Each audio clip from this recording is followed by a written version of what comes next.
Assalamualaikum warahmatullahi wabarakatuh. Senang sekali sahabat UB TV dan bapak-bapak sekalian.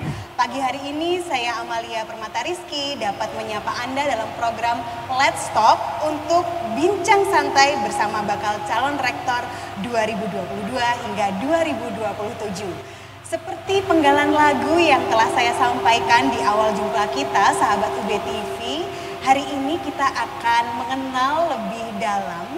Kalau kemarin sudah diselenggarakan kegiatan sidang pleno terbuka Senat Akademik Universitas Brawijaya untuk kampanye bakal calon rektor, hari ini supaya lebih mengenal bagaimana cintanya para bakal calon rektor ini untuk Sivitas Akademika Universitas Brawijaya, saya akan berbincang secara rileks, secara santai, dan juga tentunya menemani untuk Anda yang tengah menjalankan ibadah puasa atau tengah menjalankan aktivitas sehari-hari. Untuk itu saya akan menyapa satu persatu dari para bakal calon rektor. Dan juga saya sampaikan sahabat UB TV bahwa acara ini telah mengikuti dan memenuhi protokol kesehatan. Yang pertama saya akan menyapa untuk nomor urut 1 Bapak Dr. Andes Andi Fefta Wijaya MDA PhD. Assalamualaikum Pak Andi. Waalaikumsalam. Sehat Pak Andi? Alhamdulillah. Setelah sehat. berolahraga semakin Mantap. sehat ya pagi hari Iya. ini. Mantap. Top. Baik, yang kedua saya juga akan menyambut Sugeng Rawuh. Selamat datang Profesor Dr. Chandra Fajri Ananda MSc. Assalamualaikum Prof. Waalaikumsalam warahmatullahi wabarakatuh. Sehat ya Prof? Alhamdulillah, seperti biasa ya. Olahraga pagi juga tadi? Enggak juga, pagi tadi saya ngajar. Ngajar, beda sedikit lah ya Prof ya dengan Pak Andi. Berikutnya saya akan menyapa untuk nomor 3 ada Bapak Profesor Dr. Insinyur Imam Santoso MP. Assalamualaikum Pak Imam. Sehat nggih Bapak? Baik, terima kasih kehadirannya. Selanjutnya saya menyapa pula untuk ada Bapak Profesor Marjono. Assalamualaikum. Waalaikumsalam Ini warahmatullahi. untuk sapaannya lebih akrab dengan Pak John begitu Boleh. ya Pak biasanya. John, ya. Pak John. Sehat Pak John? Sehat pangestunipun. Alhamdulillah. Alhamdulillah. Nggih, matur nuwun kehadirannya. Siap. Selanjutnya ada pula Bapak Profesor Dr. Unti Ludikdo. Assalamualaikum Prof Unti. Waalaikumsalam warahmatullahi wabarakatuh. Bagaimana? Bang, alhamdulillah. Mantap. Sehat, luar Alhamdulillah biasa. insyaallah. Nggih, matur nuwun hadirnya dan juga kita akan menyapa untuk yang nomor 6 ada Profesor Dr. Widodo. Assalamualaikum Pak Wid. Waalaikumsalam warahmatullahi wabarakatuh. Semangat ya Prof. Alhamdulillah semangat. Semangat dan Bismillah, sehat. sehat insya Allah. Baik Bapak-bapak sekalian, kalau kemarin kesannya mungkin lebih tegang begitu ya, atau suasananya formal, hari ini secara singkat kita akan berbincang supaya sahabat UB TV juga lebih mengenal dekat nih para bakal calon rektor. Secara singkat saya akan menanyakan yang pertama mengenai kesan bapak-bapak sekalian, kemudian juga kaitannya dengan kondisi Universitas Brawijaya saat ini Pak. Universitas Brawijaya ini kalau secara rankingan menurut World University Ranking itu untuk beberapa klaster di bidang yang sama itu masih tertinggal. Nah, bagaimana sudut pandang bapak-bapak sekalian kemudian jika nanti diberikan kesempatan atau amanah, upaya apa yang akan dilakukan? Kalau kemarin secara formal dari nomor 1, hari ini saya balik boleh ya Pak ya? Boleh. Dari nomor 6 terlebih dahulu. Silahkan Prof. Baik, terima kasih. Jadi Singkat ya Prof. siap. Kalau melihat UB itu sudah alhamdulillah sudah sangat bagus ya. Baik level nasional maupun internasional. Cuman memang ada beberapa hal yang masih perlu ditingkatkan ya untuk perankingan world class ya untuk bisa masuk ke 500 besar. Nah, sebenarnya ada hal yang fundamental yang kita harus siapkan. Yang pertama adalah capacity dari dosen itu sendiri ya. Kemudian capacity dari alumni ya. Kemudian capacity dari innovation, dan innovation itu satu rangkaian dari penelitian, dan itu kira-kira yang secara fundamental kita harus kerjakan, kita harus support. Makanya kalau saya membuat visi itu adalah penguatan fundamen penelitian yang tujuannya adalah untuk membentuk research center dan juga center of excellence. Nah, center of excellence ini nanti harapannya memiliki akar yang sangat kuat terhadap budaya kita dan juga kekayaan alam. Kalau Center of Excellence itu berdasarkan pada akar budaya dan kekayaan alam kita, insya Allah kita akan lebih mudah kompetisi karena kita akan membentuk suatu unit atau center yang sifatnya unik yang akan mudah juga untuk dikembangkan, diakselerasi sehingga memiliki value baik untuk masyarakat dan juga memiliki impact secara global. Kira-kira begitu. Baik, terima kasih Prof. Widodo atas responnya. Berikutnya silahkan untuk Prof. Unti. Ya, terima kasih Mbak Amalia. Yang pertama, apa yang sudah disiapkan oleh para pendahulu pimpinan Universitas Brawijaya itu sudah luar biasa dan itu on the track gitu ya. Bahwa sekarang kita belum pada posisi yang optimum gitu ya, itu kalau menurut saya tinggal menunggu waktu aja. Nah, dalam konteks ini gitu ya, yang saya tekankan itu pada mengakselerasi dan mengadvance ya inovasi yang sudah banyak dilakukan oleh Universitas Brawijaya ini gitu ya. Nah, dari situ saya yakin gitu ya, UB itu akan semakin banyak dikenal baik lokal maupun nasional internasional tentu saja, dan itu akan mengetrack ranking kita gitu ya. Nah, kemudian tentu saja itu dapat kita lakukan dengan optimum saat kita membangun kolaborasi yang kuat dengan berbagai pihak. Ya, saya meyakini bahwa dengan kolaborasi itu UB itu akan berakselerasi lebih kencang, gitu ya. Dan dalam 5 tahun saya berkeyakinan target yang dibebankan ke UB oleh kementerian itu dapat kita capai. Gitu. Itu yang saya pikirkan dan saya yakini akan dapat kita lakukan, gitu, Mbak. Baik, optimis di situ ya. Yap. Prof. Unti, baik. Terima kasih Prof. Unti. Bagaimana dengan Prof. Terima kasih Mbak Lia. Ya, melanjutkan Prof. Unti, memang kolaborasi atau kerjasama networking itu tadi jadi poin penting. Karena apa? Yang kita inginkan adalah continue, sehingga nanti bisa sustain. Karena kalau istilahnya instan itu nanti dapat ranking, kemudian mungkin susah lagi untuk mendapatkan secara continue. Tapi saya setuju dengan Prof. Widodo, kalau dasarnya di risetnya sudah kuat, istilah materinya itu ada terus, sehingga nanti tidak terlalu bingung untuk mendapatkan kekontinuan itu. Pernah ada teman dari Jerman, Stadler, itu mengatakan dia awalnya main-main di kawah ijen. Di sana dia mengatakan, John, kawah ijen itu aneh, pH-nya setengah, tapi beberapa mikroorganisme bisa bertahan hidup. Ini saya jamin ini menjadi bahan untuk riset di biologi, di pertanian yang jangka panjang masih bisa. Oleh karena itu, kalau Anda cocok, saya siap mendanai, tinggal silakan nanti disiapkan sama teman-teman bagaimana caranya itu dijadikan bahan penelitian.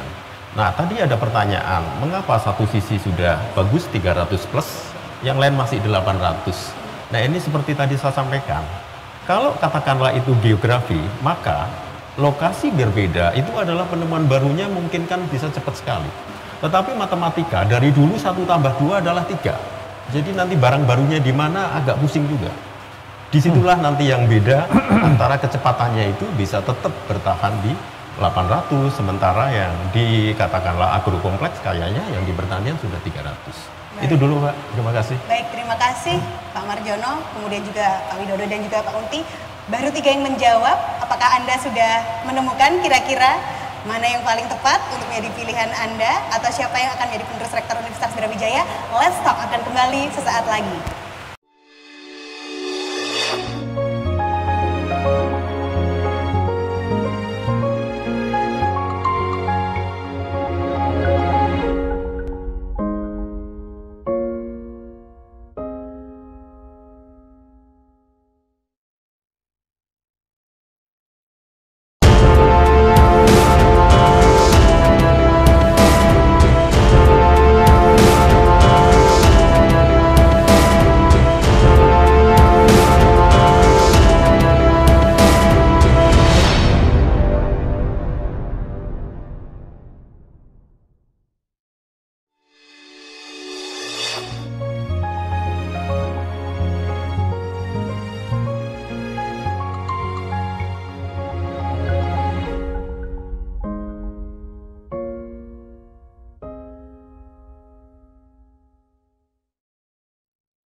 Masih di Let's Talk untuk special edition Bincang Santai bersama bakal calon rektor Universitas Brawijaya 2022 hingga 2027.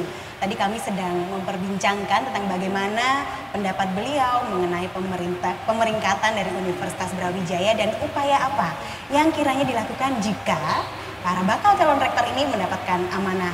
3 bakal calon rektor sudah menjawab. Kemudian kita berikan kesempatan lagi untuk 3 bakal calon selanjutnya.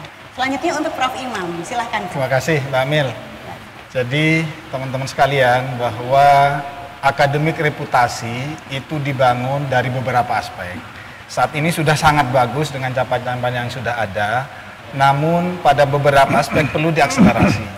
Dari sisi reputasi akademik, jumlah guru besar ini juga perlu kita tingkatkan, jumlah rasio dosen dan mahasiswa, kemudian academic reputation melalui riset-riset dan inovasi ini harus diakselerasi, dan tentu yang juga berpengaruh adalah employee reputation. Ini tadi barangkali yang juga belum dibahas, bahwa salah satu indikator pemeringkatan itu bagaimana performa dari lulusan kita, dari sisi akademiknya tentunya, dari sisi soft skillnya, karena bisa jadi alumni kita berada di eksekutif, di jabatan puncak, sehingga bagaimana performanya. Dan tentu hal-hal yang mendukung, tadi sudah disampaikan bagaimana riset dan inovasi bisa dihasilkan, dan tentu kita akan support dengan pengembangan laboratorium yang advance, yang maju, yang memungkinkan dosen mahasiswa kolaborasi untuk menghasilkan temuan-temuan yang nantinya akan memberikan impact pada peningkatan reputasinya. Saya kira itu. Baik, terima kasih Prof. Imam. Berikutnya Prof. Chandra, silakan masih dengan pertanyaan yang sama. Makasih ya Mbak Amel. Saya beruntung ini, jadi saya udah nomor 5, jadi bisa memberikan jawaban dari teman-teman. Hampir menuju yang terakhir. Iya. Tapi sebelumnya saya mengucapkan penghargaan yang sangat besar dan mengapresiasi pimpinan-pimpinan UB sebelumnya yang sudah membangun apa yang kita raih saat ini. Tapi memang ada beberapa hal, saya pikir tadi beberapa kalimat sangat menarik. Pertama ada kata akselerasi. Akselerasi, reputasi, dan rekognisi sebenarnya yang kita perlukan. Dalam hal riset memang kita memerlukan beberapa hal yang menunjukkan dari keunggulan kita dan kekhasan kita. Sebenarnya ada beberapa hal yang UB sudah cukup unggul ya, jadi misalkan isu-isu tentang gempa, sekarang kita sudah memiliki kekhasan di sana dan kita cukup maju. Kemudian kita juga memiliki keunggulan harusnya di bidang teknologi pangan. Karena beberapa tahun yang lalu semua belajar ke kita itu. Nah, keunggulan-keunggulan atau Center of Excellence ini perlu kita gali terus-menerus. Dan dulu FISIP itu punya program studi kemiskinan. Indonesia itu kemiskinannya di 2 provinsi aja, gitu, Jawa Barat dan Jawa Timur. Jadi kalau Brawijaya memiliki pemikiran-pemikiran tentang penanggulangan kemiskinan, itu saya pikir akan sangat diterima karena ini memang membutuhkan atau pemerintah membutuhkan input-input yang baik dari perguruan tinggi untuk penyelesaian permasalahan ini. Kemudian kita juga melihat berarti memang center-center dari keunggulan-keunggulan yang kita bangun memang harusnya itu memiliki kolaborasi-kolaborasi dengan berbagai pihak. Nah ini juga mungkin yang tadi disampaikan Pak Imam. Jadi employability, bagaimana alumni kita di tempat-tempat pekerjaannya itu juga membuat prestasi yang membanggakan gitu. Artinya memang membangun institusi yang namanya perguruan tinggi tidak bisa hanya dari riset saja. Tapi kita perlu membangun bagaimana alumni kita, bagaimana pemerintah, bagaimana media, bagaimana sumber-sumber keuangan. Jadi ini menjadi satu kesatuan dalam satu strategi, dalam hubungan yang harmonis tentunya, untuk bisa mencapai apa yang kita tekan dalam bentuk akselerasi dari riset dan juga dari rekognisi dan reputasi kita. Saya pikir itu ya. Baik, terima kasih banyak Prof. Chandra sudah berkenan menjawab. Selanjutnya Pak Andi Hafta, silakan. Ya, terima kasih Mbak Lia. Jadi Baik. saya langsung saja, saat ini posisi kita sudah cukup baik ya, dan ini kita mengapresiasi rektor-rektor terdahulu yang sudah membangun UB ini secara luar biasa.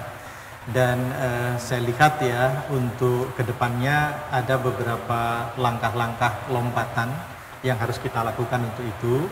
Sebenarnya intinya dalam sivitas akademika yang ada di kita, ya di UB ini, bagaimana sivitas akademik kita ini diterima di internasional, dan sebaiknya bagaimana pihak internasional, ya student maupun lecturer from international level itu come to Brawijaya also to collaborate di sini.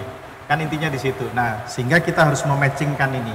Mematchingkan strategi yang pertama, kita harus tadi to enhance capacity internally. Jadi kapasitas internal kita ini memang harus di-improve karena beberapa perbedaan di antara leveling dosen kita. Nah, ini perlu strategi-strategi yang harus dikembangkan, termasuk dalam publikasi, kemudian penelitian dan lain-lain. Kolaborasi itu sangat menguntungkan. Di fakultas kami sendiri saya sudah mengembangkan ini sejak 2006. Join research, kemudian join teaching ya.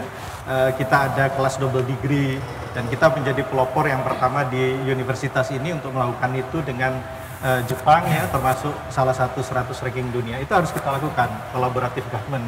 Pendekatannya pentahelik. Nah, saya juga punya strategi terobosan untuk hal ini adalah membangun BISTEC. Ya. BISTEC itu adalah Brawijaya International School of Science and Technology. Kita singkat BISTEC. Ini adalah lembaga otonom ya yang nanti dikelola secara mandiri dan profesional. Dan saya merencanakan ini lokasinya di Bali.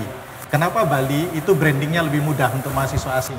Kemudian dosen-dosen asing juga yang akan kita rekrut ya, kemungkinan juga mempunyai daya tarik kalau mengajar di Bali. Nanti bekerja sama dengan dosen-dosen kita yang potensi untuk mengembangkan kampus di sana. Ini akan menjadi ikon daripada Universitas Brawijaya. Maksudnya apa?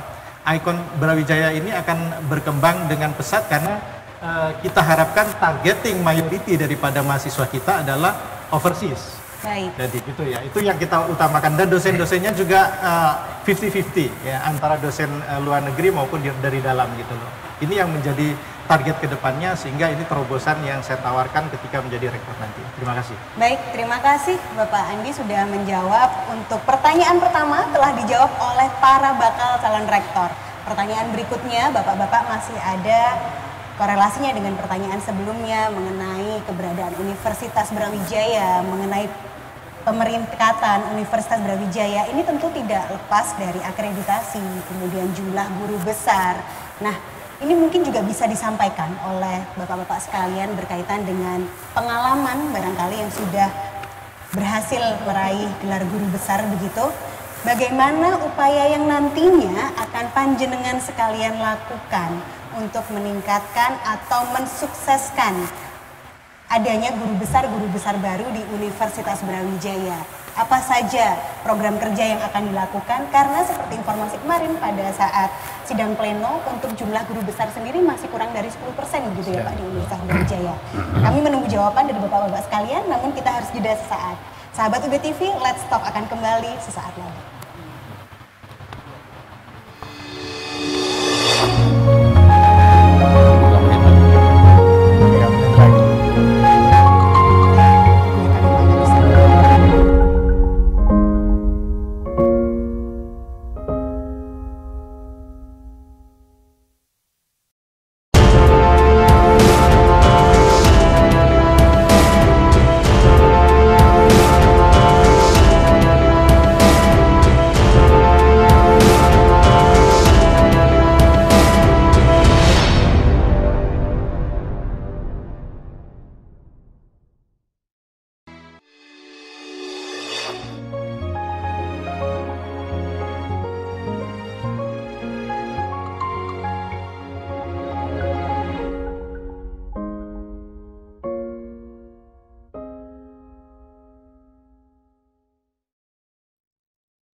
Kembali di Let's Talk spesial edisi Bincang Santai bakal calon rektor Universitas Brawijaya 2022 hingga 2027.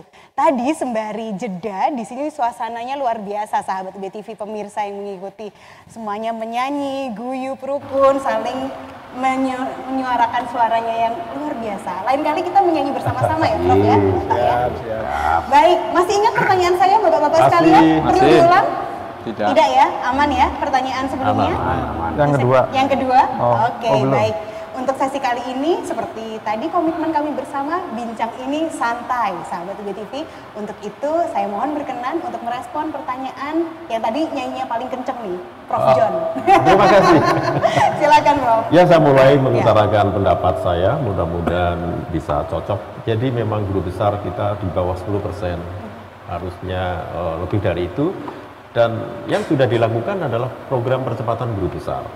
Ini sudah jalan, cuman ada beberapa yang bisa cepat on time sesuai progres, tapi ada juga yang sudah dikawal tapi masih belum. Sehingga menurut saya tetap itu dilanjutkan, cuman porsinya ditambah. Artinya apa?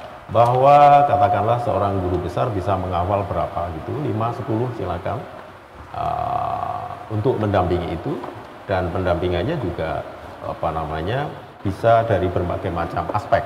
Maksud saya, aspek yang jelas itu adalah publikasi, karena itu nanti merupakan hal yang paling tinggi untuk meningkatkan berapa kumnya dan seterusnya.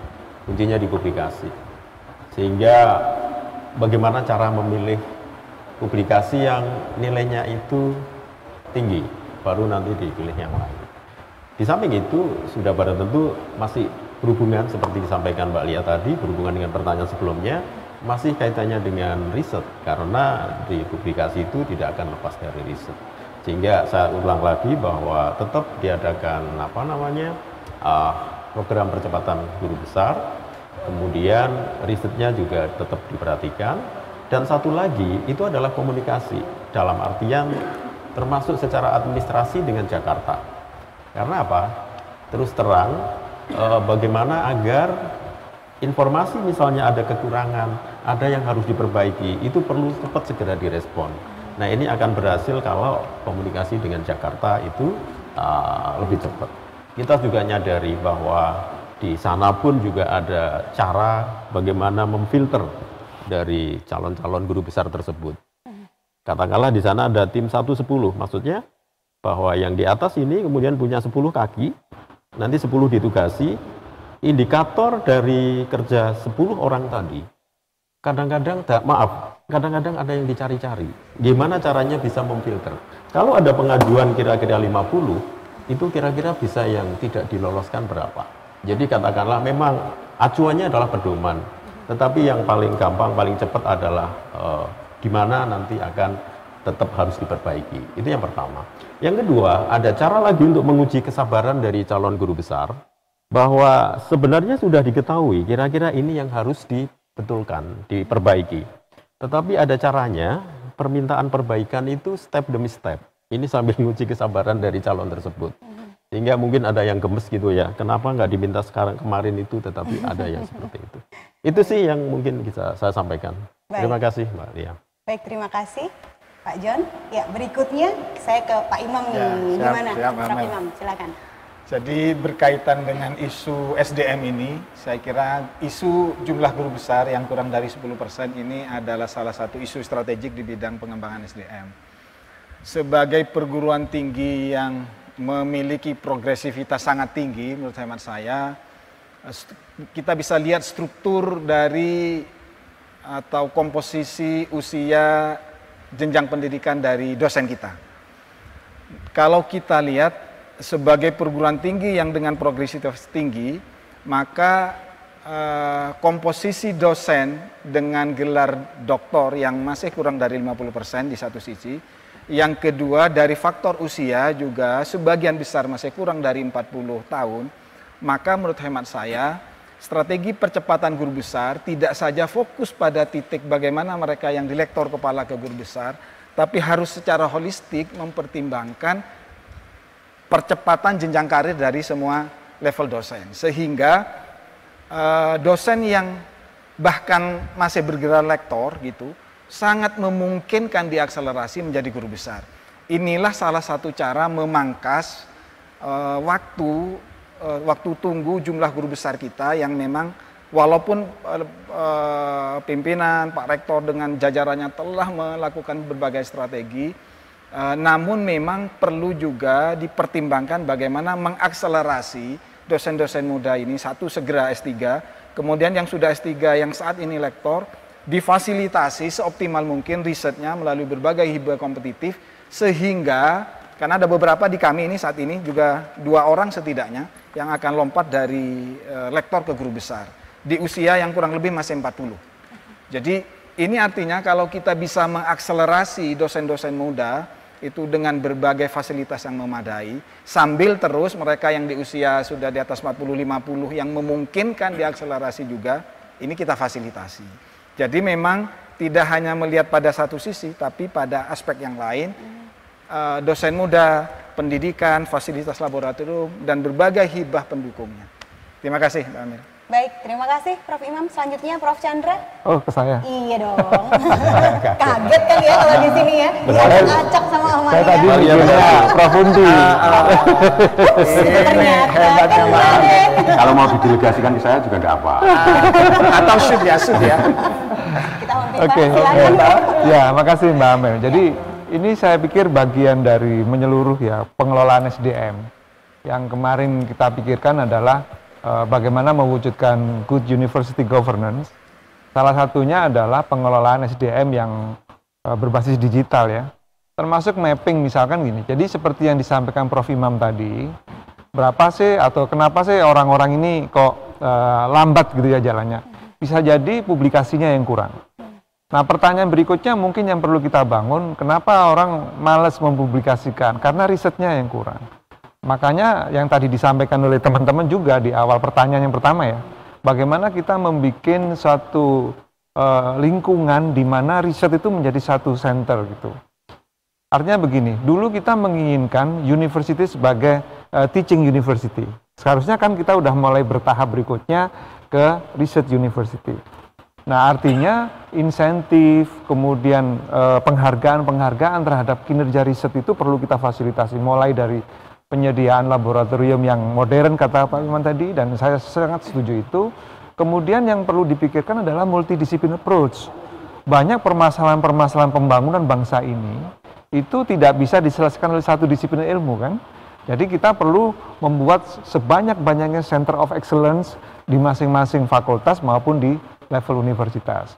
Nah, ini perlu memberikan atau diberikan suasana yang nyaman orang riset itu. Jadi kalau misalkan sekarang ini untuk mendapatkan take home pay yang banyak, orang ngajarnya harus banyak sekarang ini. Nah, sistem remunerasi mungkin perlu kita review ulang gitu. Apakah remunerasi yang kita bangun saat ini memang mendorong orang untuk lebih senang melakukan riset daripada ngajar gitu. Di beberapa perguruan tinggi sudah ada shifting gitu. Misalkan ada dosen riset gitu. Artinya dalam satu semester dia tidak mengajar sama sekali, dia hanya riset dan ditarget gitu. Nah, perubahan-perubahan ada policy di level university, ada juga policy di level mungkin fakultas, membuat center-center of excellence yang memang dibutuhkan. Yang terakhir adalah mungkin perlu kita pikirkan bagaimana riset kita itu punya dampak gitu pada masyarakat, sehingga orang mengenalnya. Jadi rekognisi itu udah mulai dikenal dari hasil-hasil riset kita. Gitu Mbak, makasih ya. Terima kasih banyak Prof. Chandra. Berikutnya masih akan ada respon atas pertanyaan yang saya sampaikan. Namun tetaplah bersama kami karena Let's Talk akan kembali di hadapan Anda sesaat lagi.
Masih di Let's Talk, bincang santai bersama para bakal calon rektor.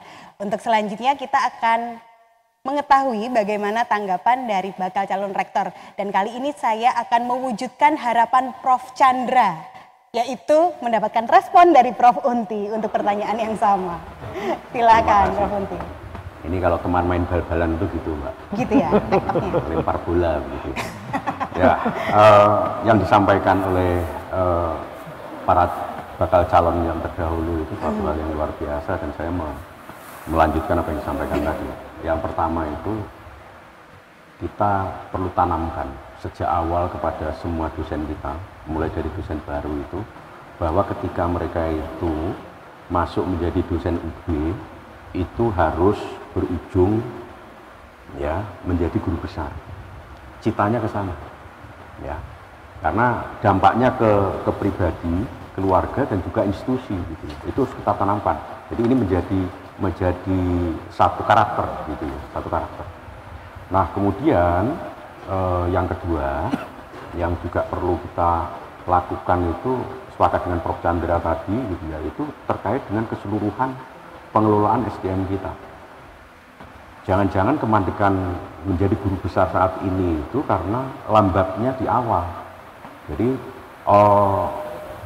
karir dosen kejabatan akademik itu di kita lambat. Nah, ini harus kita evaluasi kalau memang terjadi seperti ini, dan mungkin itu terjadi.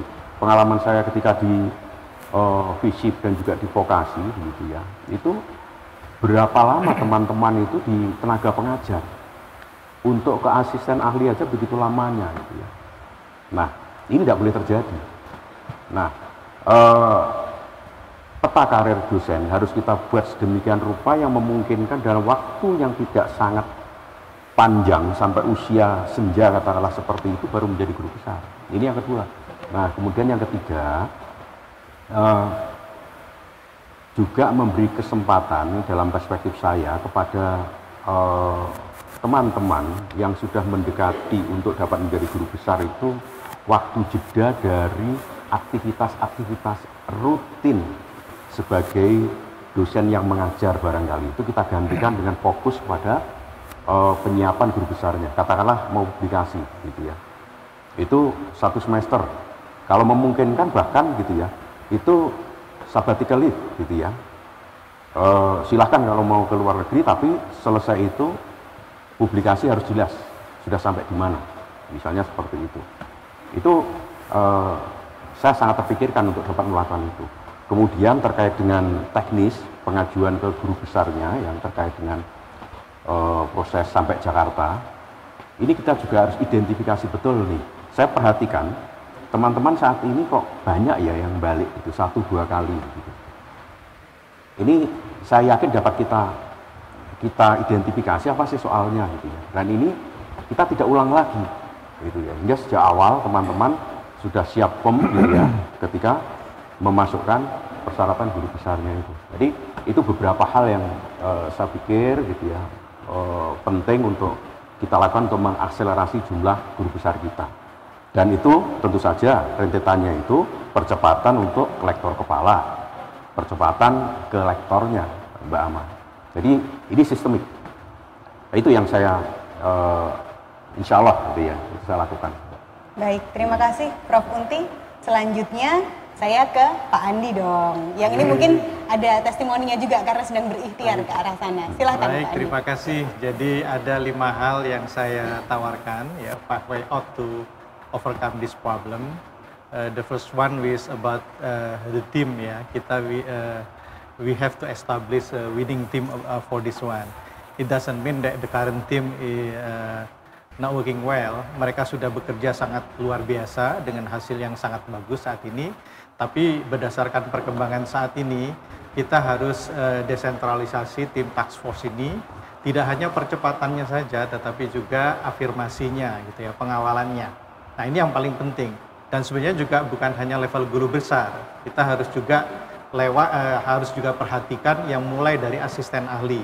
Bahkan dosen yang baru awal kemudian ke asisten ahli itu juga mempunyai masalah. Nah, ini harus kita streamlining semuanya. Nah, yang pertama tim yang kita harus benahi atau yang kita improve lah gitu ya. Yang kedua, dalam hal ini saya melihat capacity ya. Capacity ini kan levelingnya bermacam-macam, our lecturer itu.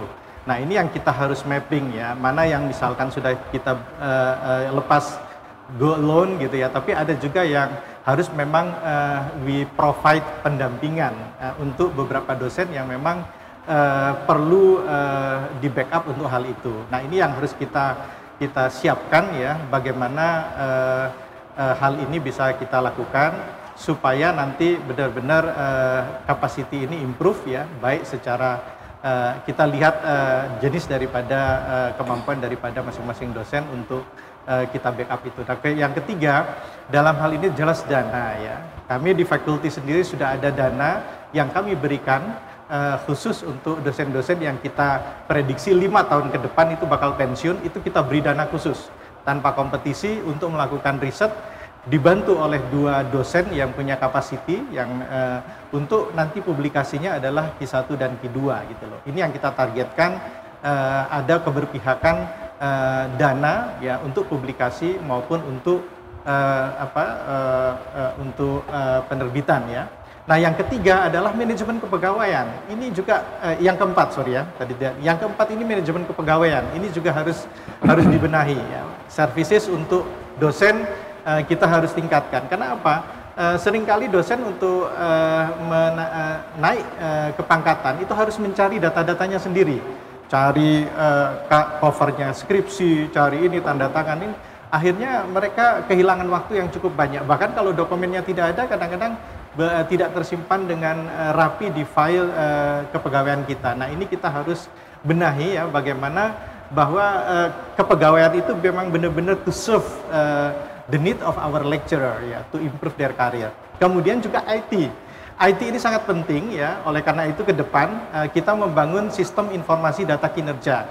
Jadi data yang tidak hanya dibaca aja, kita kan tahapnya sekarang kan ada one data system itu masih pada tahap membaca, tapi mulai dari tahap input.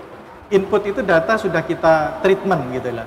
Nah ini sudah kita kembangkan di VIA, ketika misalkan data itu masuk ke dalam satu gate itu, data ini di treatmentnya apa, dan ini tersimpan, misalkan surat tugas nanti apa, untuk permohonan narasumber nanti ada surat tugasnya misalkan. Nah ini yang kita upayakan dengan sistem yang seperti ini, data semua tersimpan, sehingga suatu saat nanti dosen ingin mengklik ya, wah kira-kira penelitian saya sudah cukup enggak, pendidikan saya juga sudah cukup enggak, itu dia bisa melihat, dia punya password melihat di Sidika itu, oh iya ternyata sudah cukup. Bahkan Sidika ini sudah teronline, digital, makanya tagline saya adalah digitalisasi secara online gitu ya. Nah ini yang diharapkan supaya nanti sistem itu bisa mengingatkan, Pak ini kamu sudah bisa maju, Anda sudah bisa go ahead for the next step of your career. Ini yang saya harapkan ya. Terima kasih. Terima kasih banyak Pak Andi. Selanjutnya. Baik. Terima kasih. Jadi saya menawarkan 4 hal utama ya. Karena ini sangat fundamental saya kira. Yang pertama adalah manajemen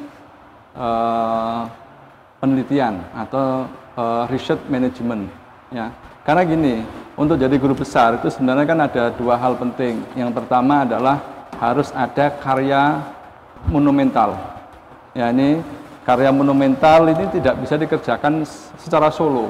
Pasti perlu integrasi, perlu kolaborasi dengan grupnya ya. Yang kedua adalah untuk guru besar ini samping karya yang fundamental, dia juga harus memiliki karya-karya saintifik ya yang dipublish di jurnal-jurnal yang berreputasi. Nah, untuk 2 hal ini hanya bisa dilakukan ketika seorang itu mampu ya melakukan connectivity. Sehingga 4 hal itu pertama adalah manajemen research yang selama ini sudah bagus, sudah banyak grant dan di beberapa level ya, yang baik dosen muda, untuk yang doktor, untuk yang hibah guru besar, baik di dalam UB maupun dari luar UB itu saya kira sudah banyak. Tetapi manajemennya adalah selama ini relatively itu adalah individual centric atau kelompok-kelompok kecil ya. Tetapi kalau itu kita tarik, kita geser kepada group of research ya, center of excellence, itu akan jadi beda, outputnya beda. Jadi output untuk mendapatkan karya yang monumental, kemudian publication di reputation journal itu akan lebih mudah ya. Yang kedua adalah manajemen karir dosen. Selama ini juga bahwa karir dosen itu cenderung individualistik ya. bagaimana kemudian kita bisa mengembangkan manajemen sistem ya tadi tidak sifatnya individualistik tetapi sifatnya grup ya, dan juga tidak hanya mereward untuk pengajaran tetapi juga reward untuk activity research ya. Activity research itu juga perlu di recognize dan diberi reward yang sama besar lah kira-kira dengan yang bidang pendidikan. Yang ketiga adalah connectivity. Jadi konektivitas itu menjadi penting. Saya yakin betul bahwa alumni kita yang begitu banyak itu sudah bekerja di seluruh Indonesia, bahkan ada yang di luar negeri. Dan saya kira sudah banyak sekali yang menempati pos-pos top management ya, saya kira top management. Sehingga kita bisa kembangkan network kita di kampus dengan alumni untuk creating suatu project bersama, sehingga project itu hasilnya untuk kenaikan pangkat mereka bisa, untuk peningkatan inovasi yang menguntungkan juga untuk dunia kerja di mana alumni kita berada kepada masyarakat itu ya. Kemudian yang keempat ya, yang keempat ini juga fundamental bahwa kita harus berikan bekal kepada seluruh sivitas akademika bahwa dunia itu bergerak begitu cepat sehingga kita harus menyiapkan diri bahwa kita itu harus masuk yang disebut dengan manajemen yang selalu berubah ya, berubah cepat dan seterusnya, dan itu harus diterapkan. Dan sekali lagi, satu lagi ya, bahwa untuk jadi guru besar tidak harus tua. Kita bisa target itu kalau kebetulan ya SDM kita kan banyak sekali yang masih muda. Ya, kita bisa target dari yang muda-muda itu untuk bisa masuk jadi guru besar sebelum umur 40. Saya kira begitu. Terima kasih. Terima kasih Prof. Wid, menjadi optimisme mudah-mudahan untuk calon guru besar bahwa untuk menjadi gubes atau guru besar tidak harus tua. Let's Talk akan kembali saat lagi. Tetaplah bersama kami.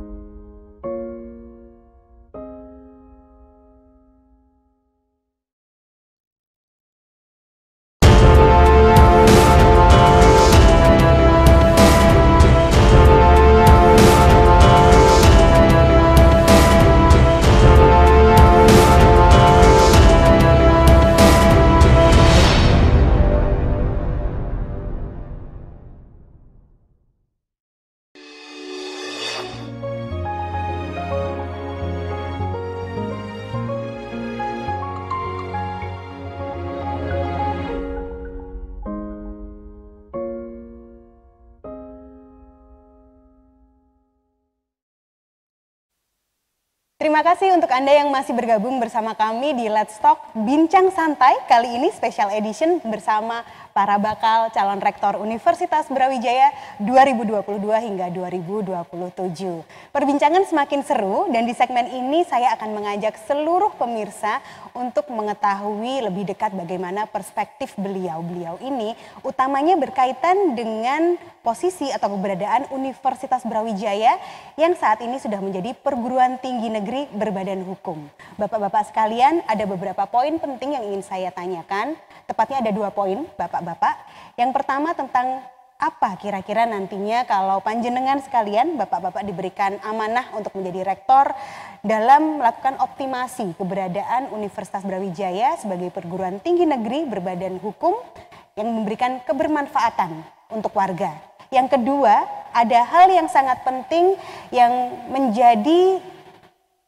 menjadi salah satu hal yang patut menjadi perhatian, yakni tentang merosotnya prestasi Universitas Brawijaya di PIMNAS. Itu kita ketahui bersama. Kira-kira program kerja apa yang akan dilakukan, kemudian juga solusi apa yang akan diberikan. Yang pertama, kali ini saya akan ngikut nomor urut. Silahkan, Pak Andi. Baik, terima kasih. Pertama. Monggo, Pak.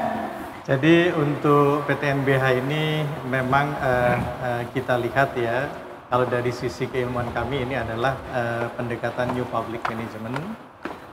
Dengan demikian Bapak Ibu sekalian, apa yang harus kita lihat ya, PTNBH ini kan membuka peluang yang lebih besar bagi universitas untuk lebih fleksibel ya dalam mengkreasikan upaya dan usaha mereka di sektor non-akademik yang insya Allah nanti bisa mendapatkan penghasilan tambahan yang sebenarnya ini adalah intinya untuk kemanfaatan kita juga, terutama mahasiswa kita, sehingga nanti terjadinya cross subsidi. Jadi dengan mengembangkan usaha-usaha yang ada, diharapkan nanti gathering income ini will cover cost of student. Nah, dengan demikian we can decrease ya number of cost student. Kita akan tekan terus, kita push biaya berapa persentasi daripada anggaran yang dikeluarkan oleh mahasiswa. Oleh karena itu beberapa terobosan saya sudah sampaikan kemarin waktu presentasi itu. Jadi bagaimana kita mengelola BUA, ya BUKR, Bukes ini dengan profesional dan mandiri, gitu ya. Dan kita memang harus move on ya. Kita sudah bukan BLU lagi, pendekatannya no bureaucratic approach lagi dalam hal ini ya. Kita sudah harus melangkah kepada performance base. Oleh karena itu dalam hal ini merit system management itu harus diterapkan.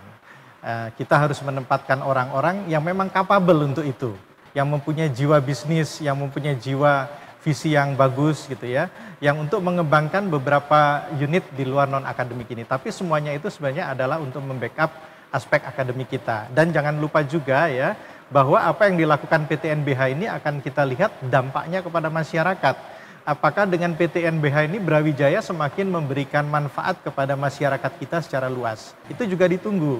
Oleh karena itu saya juga berancang-ancang ada namanya Brawijaya Social Care ya, sebagai nanti adalah unggulan kita bahwa PTNBH kita juga mempunyai kontribusi kepada masyarakat yang termarginalkan ya. Nah, ini juga salah satu program unggulan yang ke depan. Nah, untuk pertanyaan yang kedua tentang kemahasiswaan, ada beberapa hal yang kita harus benahi gitu ya.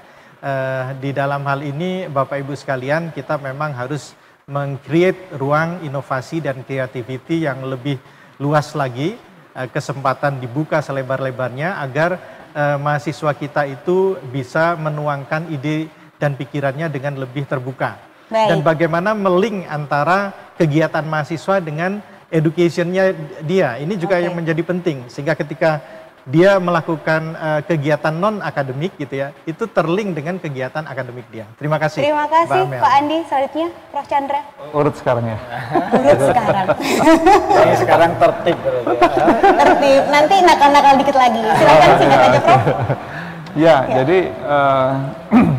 mengapa saya ingin jadi rektor ya, menjalankan lah. Salah satu motivasi saya sebenarnya PTNBH itu. Jadi saya merasa selama saya berkarir sebagai dosen, saya itu juga punya banyak karir di luar UB ya. Saya bekerja sebagai komisarisnya Bank Jatim, saya juga punya perusahaan keuangan, dan prinsip-prinsip perusahaan itu udah clear. Mengapa saya mengusulkan ada namanya Good University Governance?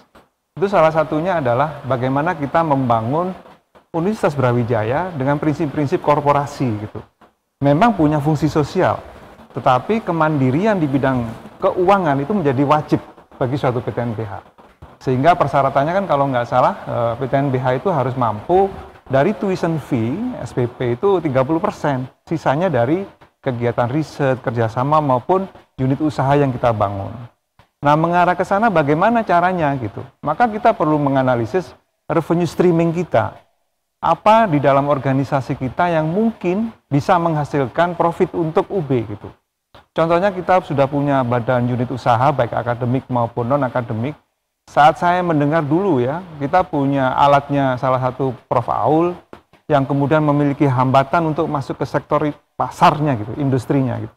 Ini kita nggak punya lembaga yang mengafirmasi ngurusin itu gitu. Bahkan pada waktu UNER kebetulan juga teman saya juga, beliau bikin virus merah putih, vaksin merah putih, dan bisa masuk pasar, ternyata liku-likunya panjang, tapi bisa, karena ada yang ngurusin gitu. Nah, jadi ada institutional setup yang mungkin perlu kita bangun. Yang kedua, dalam korporasi itu selalu ada risiko ya. Kita jangan pada waktu kita berhadapan, oh ternyata banyak yang menunda SPP nih karena pandemi. orang tuanya kemudian PHK, orang tuanya kena virus gitu kan, kena virus COVID-19 sehingga nggak bisa bayar. Apa risiko ini kalau kita hadapi itu harus gimana? Maka di dalam struktur PTNBH kita itu ada namanya Komite Pemantau Risiko sama audit. Auditnya itu sebenarnya harusnya di bidang keuangan dan juga di bidang akademik gitu kan. Yang tadi kita bicarakan masalah pengelolaan SDM, karir dan sebenarnya dan lain-lain itu harusnya yang non finansial gitu. Jadi audit di sana juga ada, risiko juga ada. Risiko-risiko itu sesuatu yang pasti terjadi dan kita nggak bisa lari.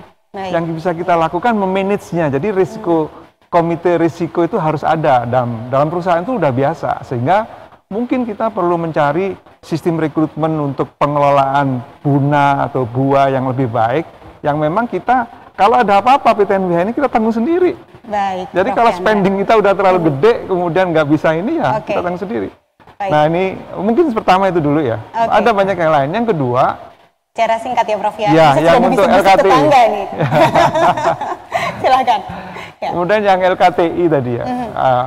Jadi memang Timnas ya, Timnas. Ya. Itu sebenarnya yang tadi disampaikan Pak Widodo, Prof Widodo, itu kita bikin Center of Excellence grup peneliti gitu ya. Itu harusnya sudah ada mahasiswanya dalam grup itu. Dan saya sudah menjalankan itu sebenarnya di pusat-pusat riset saya ya. Dan itu anak-anak ini kemudian bisa menjadi peneliti, bisa menjadi hal lain ya. Mungkin bekerja di Kementerian Keuangan itu beberapa anak yang ikut saya dulu. Mereka juga jadi peneliti juga di sana gitu ya. Nah ini memang kebiasaan meneliti menjadi satu budaya. Ini yang kemarin sudah disampaikan oleh beberapa teman-teman di depan ini, yang ingin menjadikan bahwa penelitian itu adalah satu budaya. Nah ini terkait dengan rekrutmen dari awal. Kalau rekrutmen dosen dari awal sudah diberitahu bahwa, hei dosen itu bukan hanya ngajar loh ya, ada kegiatan lain yang harus kamu lakukan selain penelitian. Hasil penelitiannya harus mampu menjadi community services, jadi menjadi pengabdian masyarakatnya dari hasil penelitiannya. Itu idealnya begitu. Nah ini mungkin perlu kita review apa yang terjadi, mengapa ini. Saya nggak akan menyalahkan apa yang ada, cuma mungkin kita perlu analisis gitu. Kenapa ini, apakah grup-grup penelitian itu sudah tidak ada lagi? Mahasiswa sudah dilibatkan nggak di dalam semua proses ini? Itu saya pikir yang perlu kita evaluasi. Baik, terima kasih Pak Chandra. Selanjutnya Pak Imam. Terima kasih Pak Mel. Secara singkat ya Pak ya. Saya berusaha singkat untuk menjawab dua hal. Karena saya dibisikin terus nih. Pertama terkait PTNBH. Jadi ini satu kesempatan yang sangat luas bagi kita UB untuk mengakselerasi lebih kuat lagi pada pencapaian reputasi terbaiknya. Baik. Kesempatan dari tata kelola akademik yang lebih leluasa dalam mengelolanya. Yang kedua, keleluasaan juga untuk mengelola keuangan dan membuat income generating di luar UKT. Dan ini semua menurut hemat saya nanti akan mempercepat juga prestasi-prestasi yang lain. Jadi kesempatan PTNBH ini menurut saya challenge yang paling sangat bagus bagi seluruh sivitas akademika untuk UB makin melesat lagi dari sisi reputasi. Nah, berkaitan dengan PIMNAS, saya kira UB tetap berada pada papan puncak. Saya yang cukup lama bersinggungan membina di kemahasiswaan, biasa prestasi itu turun naik biasa. Tapi sepanjang sistem pembinaan kita baik dan kemudian berbagai elemen-elemen kemahasiswaan bersatu untuk menguatkan di bidang riset mahasiswa, kemudian pelatihan-pelatihan karya ilmiah, kemudian kolaboratif tadi Prof Chandra dengan dosen pembimbing, karena di situ berbagai sains dan teknologi diciptakan bersama dengan mahasiswa, bahkan mahasiswa bisa hasilkan paten, publikasi dan seterusnya. Maka menurut hemat saya, sinergi kolaboratif ini perlu terus dibina dan dikembangkan sehingga UB akan tetap berada di papan puncak ini. Baik, terima kasih Prof Imam. Optimis dengan PTNBH, UB juga akan semakin melesat prestasinya termasuk untuk mahasiswa. Masih ada satu segmen lagi untuk sahabat UB TV dan pemirsa sekalian. Let's Talk akan kembali di layar kaca Anda. Tetaplah bersama kami.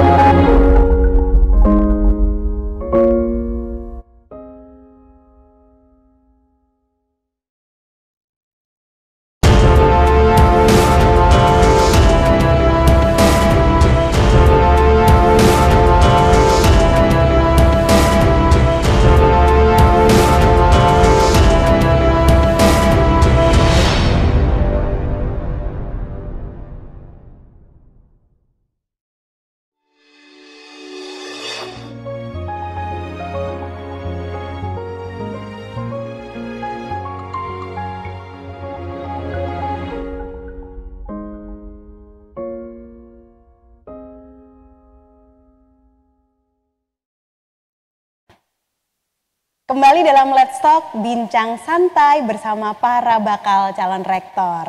Kalau Anda tadi sudah mengikuti, beberapa dari bakal calon rektor sudah merespon pertanyaan berkaitan dengan PTNBH Universitas Brawijaya dan juga bagaimana upaya untuk bisa meraih kembali prestasi-prestasi gemilang milik Universitas Brawijaya. Selanjutnya saya akan ke Prof. Marjono. Terima kasih Mbak Lia. Tadi sudah disampaikan semua dengan teman-teman terdahulu, jadi nambahin yang kurang aja kali. Jadi bahwa kita manfaatkan tentang profesionalisme dalam mengelola PTNBH tersebut. Kalau tadi sudah begitu, kita tinggal bayangkan aja bahwa nanti yang paling prioritas coba kita kejar di tahun pertama harus ngapain targetnya di situ. Jadi 1 tahun pertama harus clear, kemudian di mediumnya katakanlah di 3 tahun, di tahun ketiga baru di lastnya seperti apa itu. Nah, dengan demikian nanti dari yang sudah disampaikan Prof. Imam bahwa kita ada keleluasaan dalam akademik maupun dalam pembiayaan, tapi kita sudah punya peta bahwa oh yang ini, sehingga nanti akan lebih optimal. Yang kedua tentang kaitannya dengan kemahasiswaan juga sama Mbak Lia. Karena apa? Untuk penilaian itu baru tinggi sekali nilainya kalau dapat emas. Kalau nanti mahasiswa itu pada ngumpul di satu kajian, sehingga nanti emasnya jadi nggak banyak selain Mas John. Jadi Jadi sebaiknya juga ada peta. Tadi udah cocok sama ada grup-grup excellent untuk beberapa topik. Tetapi juga kita saling koordinasikan. Kalau di sana belum ada emas, di sini harus ada. Sehingga nanti kalau emasnya merata, insya Allah lebih cepat naik.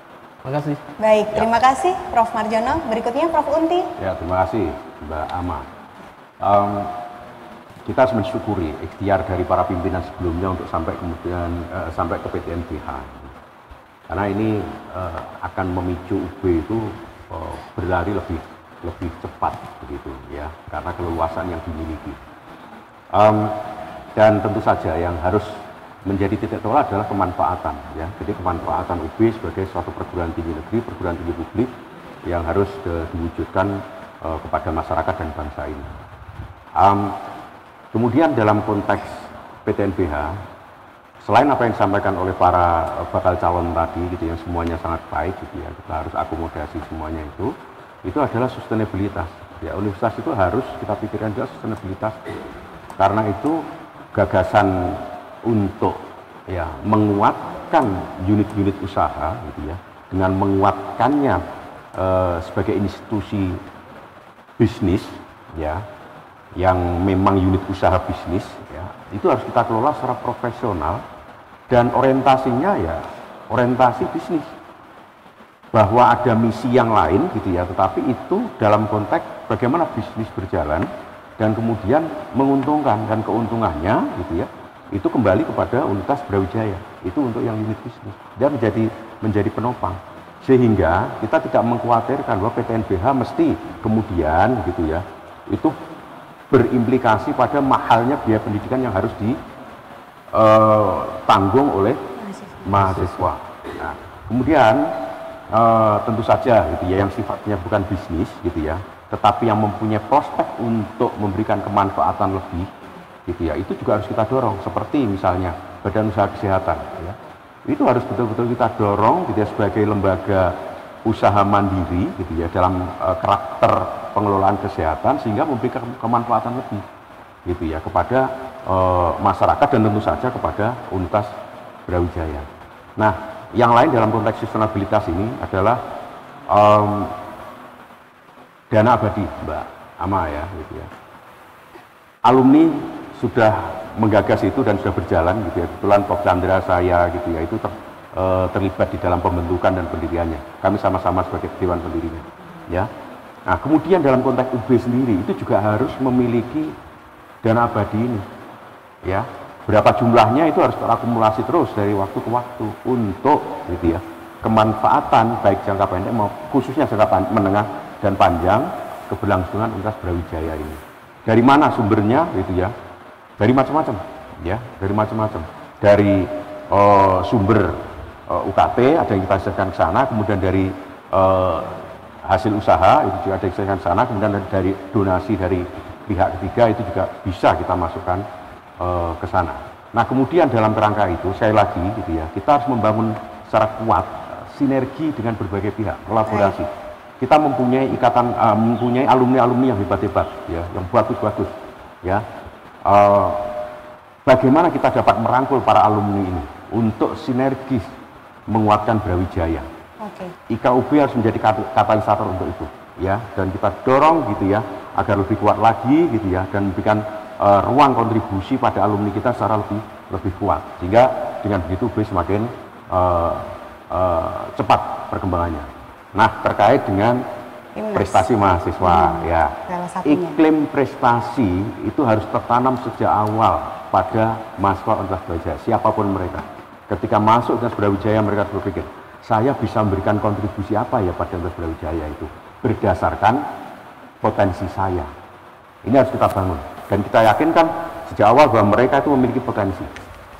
Nah, kemudian berdasarkan minat mereka dan potensi mereka, kita kanalisasi dalam berbagai ruang aktualisasi mereka. Yang kuat di dalam bidang akademik misalnya gitu ya, yaitu kita dorong pada klaster ke sana, ya. Usulan atau pendapat grup-grup tadi saya kira sangat penting untuk kita perhatikan di situ. Itu yang terkait dengan prestasi mereka, dan kemudian apa itu pendampingan terus-menerus ya, secara turun-temurun dari senior ke junior itu penting gitu ya. Itu kan menjaga ekosistem prestasi itu, Mbak Lia. Saya kira dengan itu kejayaan UB akan terjaga dan bahkan lebih meningkat lagi. Terima kasih, Mbak Lia. Terima kasih, ya. Prof. Unti. Berikutnya, Prof. Silakan. Baik, ya, terima kasih. Jadi saya tinggal merangkum ya kira-kira. Jadi PTNBH itu saya ibaratkan seperti pintu gerbang. Ya, pintu gerbang kita memasuki 3 hal penting. Ya, yang pertama adalah memasuki sustainability. Kemudian memasuki kesejahteraan. Kemudian yang ketiga adalah memasuki prestasi. Jadi dengan PTNBH itu ya harapan kita sustain ya. Kemudian ya dosennya, tendiknya, mahasiswanya juga ikut sejahtera. Kalau enggak ya percuma dengan PTNBH. Yang ketiga adalah tadi prestasi. Nah, bagaimana agar 3 poin ini menjadi terwujud? Nah, kira-kira begitu. Ada pendekatan yang paling penting adalah bahwa perguruan tinggi itu harus menempatkan posisinya yang relevan atau relevansi dari perguruan tinggi itu menjadi penting. Bahwa perguruan tinggi itu harus relevan dengan kebutuhan masyarakat. Sehingga kita dorong bahwa proses pendidikan di UB itu nanti harus memiliki relevansi yang sangat penting dengan dunia usaha, dengan dunia industri.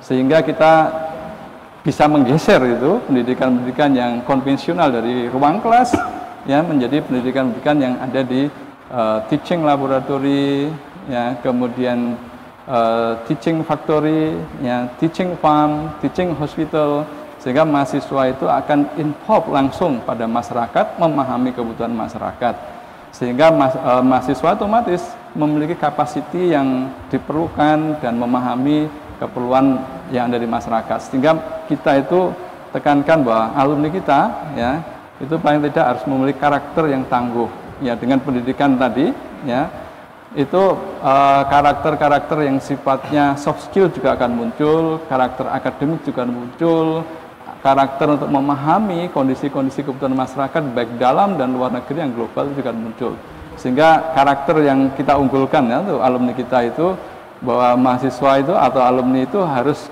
go innovation ya, go global, go collaboration. Itu penting ya, collaboration itu sudah ditanamkan sejak mahasiswa bahwa tanpa kolaborasi kita sulit untuk maju ya. Go collaboration, kemudian go digital, mau tidak mau kita harus masuk dunia digital dan kita harus ajarkan secara nyata ya di mahasiswa, sehingga itu tidak cukup dengan di ruang kelas tadi ya.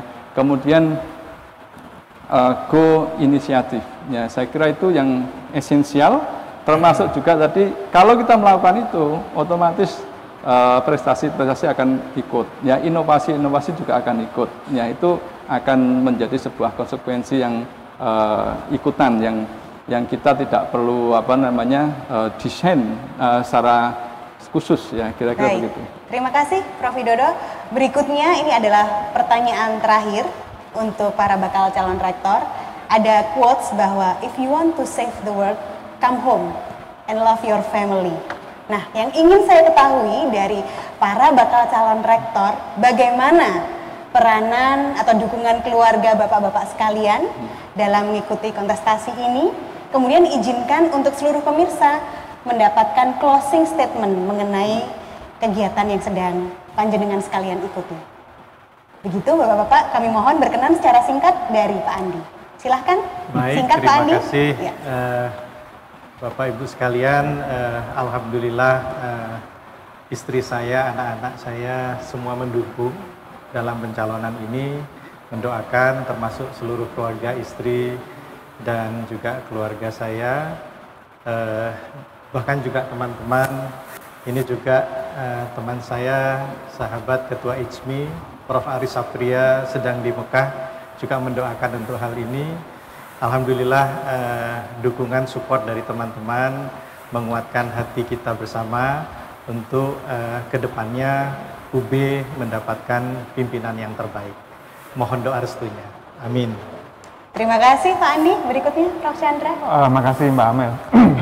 Sejujurnya pada waktu saya didorong-dorong ya untuk mencalonkan sebagai rektor, kebetulan pada saat yang sama saya sebenarnya udah ada posisi yang menurut saya juga sudah cukup membanggakan. Tapi kemudian istri saya itu ngomong, ya kita wakafkan lah keahlian yang dimiliki untuk mengabdi pada UB. Jadi niat saya sebenarnya adalah ingin membagikan keluarga aja dengan menuruti kemauannya, dan saya bayangkan memang dengan status barunya PTNBH tantangannya akan sangat berat dan ini tidak mudah. Makanya saya pribadi sangat senang pada waktu calonnya itu banyak, ada 6, berarti kan mereka ini semua berjihad gitu ya untuk membangun UB menjadi lebih baik. Dan alhamdulillah keluarga kami, kebetulan anak saya ada yang di Jepang, barusan yang kedua pulang dari New Zealand, yang ketiga di Bank Indonesia. Ya, jadi urusan keluarga kayaknya udah selesai lah. Jadi kami memang niatnya memang untuk membangun UB, itu aja. Dan alhamdulillah keluarga saya selama ini saya pikir apa yang saya raih di beberapa posisi gitu ya, itu karena dukungan keluarga yang sangat hebat. Jadi melalui forum ini saya ingin menyatakan saya mencintai keluarga saya. Terima kasih. Baik, terima kasih Prof. Chandra. Berikutnya Prof. Imam. Terima kasih. Saya lahir dan dibesarkan dalam keluarga yang sederhana, tapi insya Allah kaya akan cinta dan nilai spiritual. Kami juga alhamdulillah dapat istri dari keluarga yang sangat sederhana, tapi luar biasa juga sangat kaya dengan cinta dan nilai-nilai keagamaan. Dan istiharoh kami untuk istilahnya Prof. Chandra mewakafkan waktu, tenaga, pikiran untuk mencalonkan jadi rektor, insya Allah hasil istiharoh dari keluarga besar, bukan semata-mata hanya sebagian dukungan, tapi insya Allah merupakan jihad juga dari niat yang tulus dan hasil istiharoh keluarga besar bahwa saya minta untuk mengabdi untuk Universitas Brawijaya lebih banyak lagi. Terima kasih. Baik, terima kasih Prof. Imam. Berikutnya. Ya, terima kasih Mbak Lia. Jadi dari kami juga sama Dari bahwa mana seluruh di sini? keluarga dari pihak istri maupun keluarga yang dari Jogja semuanya mendukung semuanya, jadi sudah tidak ada masalah. Terima kasih. Baik, terima kasih Prof. John. Berikutnya Prof. Unti. Terima kasih Mbak Ama. Ketika didorong teman-teman untuk mencalonkan diri, kemudian saya matur ke orang tua saya, kebetulan saya masih punya orang tua ya, bapak saya gitu ya, dengan bahasa Jawa tentu Mbak gitu ya. Nah, bagaimana kalau saya mencalonkan sebagai rektor Universitas Brawijaya, Kung, nah, tapi dengan bahasa Jawa sekali lagi gitu ya. Nah, ada bahasa Indonesia begitu. Iya nek iku apik lakonono. Caramu sing apik. Ya, caramu yang bagus. Nah, nek kowe dadi ojo dumeh, ojo adigung, Bapak Ibu Adigang. adigang, Saya enggak ada. Adi Kuno. ya. Berilah kemanfaatan. istiharohnya Bapak Ibu kan, Ya. saya nyalon kalau enggak. Sing akeh Saya gitu Pak Chandra. nek weweh. Sing akeh nek aweh. Nah, itu adalah kebermanfaatan gitu Mbak ya. Itu saya kira satu pesan yang sangat mendalam, mendasar dari bapak saya. tentu dengan keluarga gitu ya, kita berembuk, ya opo ini, gimana ini? Ya, nah kebetulan istri dan anak-anak itu kan sudah mengenal saya sebagai aktivis dan dalam aktivisme gitu ya, sejak masuk jadi dosen gitu ya, menjadi keluarga muda kan sudah biasa gitu ya, dalam tanda petik biasa sibuk gitu ya. Nah itu ya monggo gitu lah, kalau jalan support semua, bismillah, tapi niatnya sekali lagi ditata ya, semuanya begitu kompak gitu ya, jangan hanya untuk kepentingan diri. Baik. Gitu. Bismillah kita laksanakan. Baik, terima kasih Prof. Unti. Berikutnya Prof. Widodo. Ya, terima kasih. Jadi alhamdulillah saya itu sejak jadi dosen muda ya, sejak sekolah pun waktu S3 itu hidup saya itu waktu saya lebih banyak ada di kampus, ada di laboratorium, sehingga saya sedikit waktu untuk keluarga, dan berbekal pengalaman dan pengertian keluarga bisa menerima dengan baik ya, anak istri saya bisa menerima dengan baik meskipun banyak waktu saya habiskan untuk di kampus. Dan saya bertekad untuk mencalonkan diri ini, saya cuman kebayang bahwa Universitas Brawijaya ini dengan jumlah mahasiswa yang begitu banyak, anggaran juga terbesar, SDM kita, jumlah dosen kita juga saya kira sangat banyak, yang sangat potensial. Saya membayangkan kalau kita bisa melakukan banyak perubahan-perubahan yang sifatnya fundamental, kita bisa berlari. Dan bahkan mungkin kita bisa lebih tinggi lah dengan program-program tinggi yang ada di Malaysia.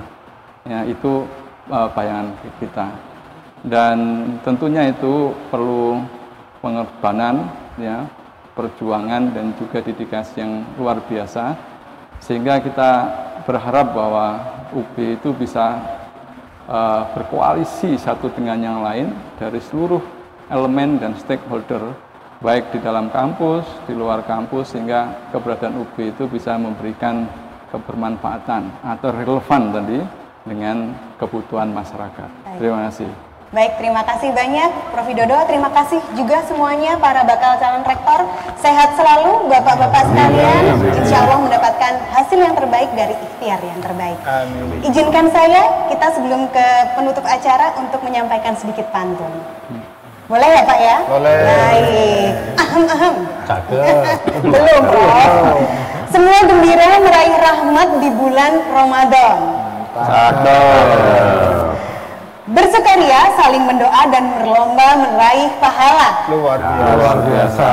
Mari bersama kita dukung pemilihan rektor untuk membangun peradaban dengan keteladanan. Siap. Saya Amalia beserta kru yang bertugas mengucapkan sampai jumpa. Terima kasih. Wassalamualaikum warahmatullahi wabarakatuh. Waalaikumsalam. Mari kita berdiri bersama-sama Bapak-bapak sekalian. Terus. Baik. Loh, katanya nyanyi tadi. Ada musik yang akan disampaikan dari rekan kita. Kita tunggu terlebih dahulu. Terima kasih untuk telah bersama dengan kami. Cinta betapa nikmatnya dicumbu asmara, bagai embun pagi yang menyentuh rerumputan.